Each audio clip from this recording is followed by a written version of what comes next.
NEET Chennai Maduravoyal இன்னைக்கான வீடியோவில் என்ன பார்க்க போகிறோம் அப்படின்னா நீட்டில் நம்ம கரெக்ஷன் விண்டோ வந்துட்டு ஓப்பன் ஆயிருக்கு. ஸோ அப்ளிகேஷன் ஃபார்ம்ஸ் எல்லாமே ஃபில் பண்ணியிருப்பீங்களா? ஸோ அதை நீங்கள் ஏதாவது கரெக்ஷன்ஸ் வேணும் அப்படின்னா இப்போ நம்ம பண்ணிக்க முடியும். ஸோ இது எங்கே நம்ம போய் பண்ணலாம் அப்படின்னா, ஸோ இங்கே நான் ஸ்க்ரீனில் ஒரு வெப்சைட் கொடுத்துருக்கேன். HTTPSன்னு கொடுத்துட்டு ஸோ neet.nta.nic.in. ஸோ இந்த வெப்சைட்டுக்குள்ளே நீங்கள் போனீங்க அப்படின்னா ஸோ இந்த மாதிரி ஒரு ஸ்க்ரீன் உங்களுக்கு ஓப்பன் ஆகும். Nationality eligibility come entrance test அப்படின்னு சொல்லிட்டு அஃபிஷியல் NTA வெப்சைட் வந்துட்டு உங்களுக்கு ஓப்பன் ஆகும். ஸோ அதில் ஃபஸ்ட்டு ஆப்ஷன் கொடுத்துருக்காங்க இல்லையா? ஸோ இங்கே நான் மார்க் பண்ணியிருக்கேன். அதை கிளிக் பண்ணிங்க அப்படின்னா உங்களுக்கு ஒரு PDF ஃபைல் இந்த மாதிரி ஓப்பன் ஆகும். ஸோ அந்த PDF ஃபைலில் பார்த்தீங்கன்னா ஸோ என்னெல்லாம் கரெக்ஷன் பண்ண முடியும் அண்ட் எந்த டேட்டில் வந்துட்டு இது ஃபினிஷ் ஆகுது எல்லாமே கொடுத்துருக்காங்க. ஸோ என்றைக்கு இதை ஸ்டார்ட் பண்ணியிருக்காங்க அப்படின்னு பார்த்தீங்கன்னா 9th மார்ச் வந்துட்டு ஸ்டார்ட் பண்ணியிருக்காங்க. என் டேட் பார்த்தீங்கன்னா 11ன்னு சொல்லியிருக்காங்க. ஸோ 11th மார்ச் நைட் வந்துட்டு 12 PM முன்னாடி, அதாவது 11:50 PM வந்துட்டு உங்களுக்கு க்ளோஸ் ஆயிரும்.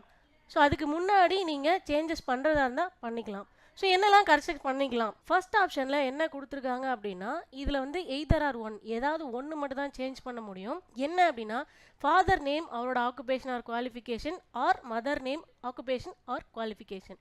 ஸோ இது மட்டும் தான் மாற்ற முடியும். ஸோ செகண்ட் ரோவில் கொடுத்துருக்கிறது வந்துட்டு எல்லாமே நீங்கள் சேஞ்ச் பண்ணிக்கலாம். ஸோ என்னெல்லாம் சேஞ்ச் பண்ணிக்க முடியும் உங்களால் அப்படின்னா, ஸோ எஜுகேஷனல் குவாலிஃபிகேஷன் கிளாஸ் 10ஓடதும் கிளாஸ் 12ஓடதும் ஏதாவது சர்டிஃபிகேட்ஸ் வந்து நீங்கள் கொடுக்கணும் அப்படின்னா ஸோ கொடுத்துக்கலாம்.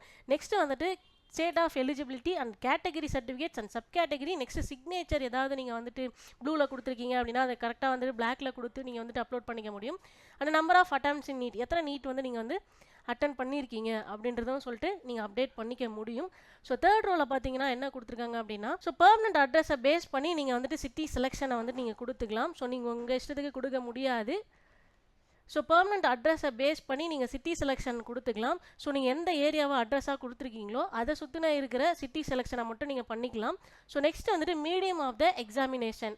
ஸோ நீங்கள் Tamil medium or English medium இந்த மாதிரி சொல்லிட்டு மீடியம்ஸ் கொடுத்துக்கலாம். ஸோ நீங்கள் என்ன மீடியம் நீங்கள் வந்துட்டு கொடுக்குறீங்களோ அந்த மீடியமில் தான் உங்களுக்கு வந்து கொஸ்டின் பேப்பர்ஸ் வரும். தமிழ் மீடியம்னு கொடுத்தீங்கன்னா தமிழ் கொஸ்டின் பேப்பர்ஸும், இங்கிலீஷ் மீடியம்னு கொடுத்தீங்கன்னா இங்கிலீஷ் கொஸ்டின் பேப்பர்ஸும் உங்களுக்கு வரும். அண்ட் இந்த மாதிரி ரெகுலரான நீட் அப்டேட்ஸ்க்கு நம்ம சேனலை சப்ஸ்கிரைப் பண்ணி வச்சுக்கோங்க. So crash course and repeaters course conduct பண்ணிட்டு இருக்கோம். அதுக்கான கான்டாக்ட் நம்பர்ஸ் கொடுத்துருக்கோம் அண்ட் Instagram ID கொடுத்துருக்கோம். தேங்க்யூ.